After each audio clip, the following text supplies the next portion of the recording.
High, welcome to mini vlog. चला, आमच्या आता केळीला किती केळी आले ते तुम्हाला दाखवते. हे बघा, असं छान फणा आलाय केळीचा मस्त. हा एक फणा आहे.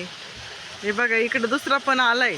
अजून त्याचं कमळ पण नाही तोडले. आता ते कमळ तोडून घरी न्यायचंय मला भाजीसाठी.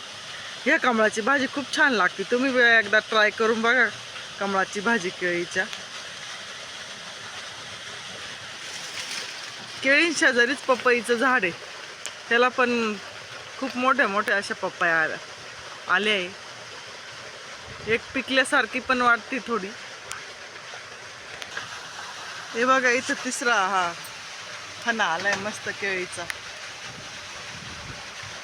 कशा वाटल्या केळी आमच्या तुम्हाला? कशा वाटलं तुम्हाला आमच्या केळी? नक्की कमेंट करून सांगा. असा होता माझा छोटासा व्हिडिओ. जर आवडला लाईक करा, शेअर करा. असेच माझे नवनवीन व्हिडिओ बघत